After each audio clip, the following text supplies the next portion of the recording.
Всем привет! Вы на канале Phantom Entertainment, и сегодня у нас 6-е видео про художников. В этот раз мы предлагаем вам послушать рассказ художницы Маргони из первых уст. Вот что художник поведал нам о создании своего никнейма. Знаете, мне совсем не хочется вспоминать это.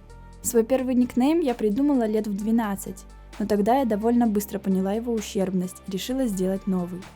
В 16-летнем возрасте у меня был период подростковых чепуховых депрессий и мыслей в духе 2007. Тогда и появился мой нынешний никнейм, это часть моего имени, и как можно заметить, свой ник я очень люблю.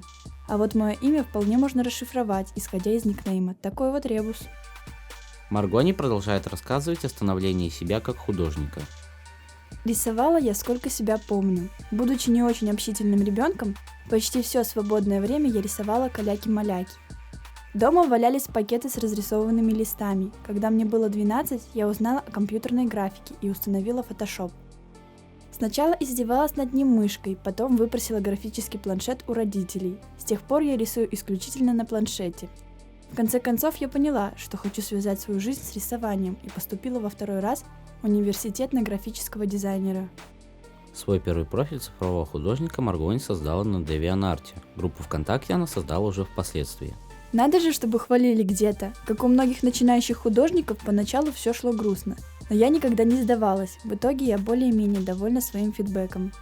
Свой стиль наша героиня создавала на основании стилей любимых художников. Вот что она говорит по этому поводу. Я люблю красочность и насыщенность. Мой стиль наиболее близок к этому.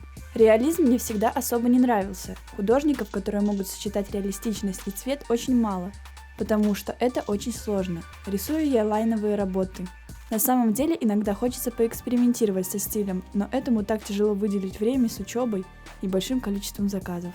Как известно, Маргони очень нравится знаменитая франшиза My Little Pony. Вот что она говорит по этому поводу.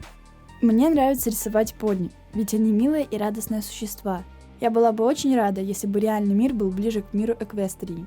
Пони — это красочный мультфильм. Как я уже отмечала, красочность — непременная часть моего стиля, поэтому скучать не приходится.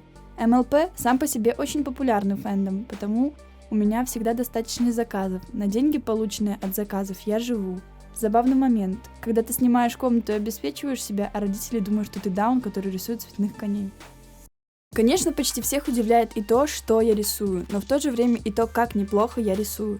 Так забавно наблюдать эти смешанные чувства. Заказы я беру, но цены у меня рассчитаны на зарубежную аудиторию, то есть довольно дорогие для соотечественников. Я и сама переехала недавно, так что нет никакого смысла работать за копейки. Я также принимаю заказы, рассчитанные на реализацию стаффа, обложки, наклейки, принты для докимакур. Но цены на такие заказы индивидуальные и обсуждаются индивидуально. Любимые работы у меня сменяются быстро, так как обычно новые получаются качественнее старых по уровню исполнения. В фаворитах всегда работа со своими собственными персонажами, потому что я рисую их редко, однако вкладываю все свое умение, старание и силы. На этом арте изображен очень пафосный персонаж, хотя рисунок довольно простой, но мне он нравится. Еще я обожаю антрошных тяночек рисовать, особенно их тела. Хуманов я рисую редко, но помню, было очень приятно работать над этим рисунком, на котором представлена хуманизация Флайдри. Помню, как я сидела и придумывала ей концепт наряда. На этом все. Заглядывайте в нашу бронегруппу ВКонтакте, подписывайтесь на канал. До новых встреч!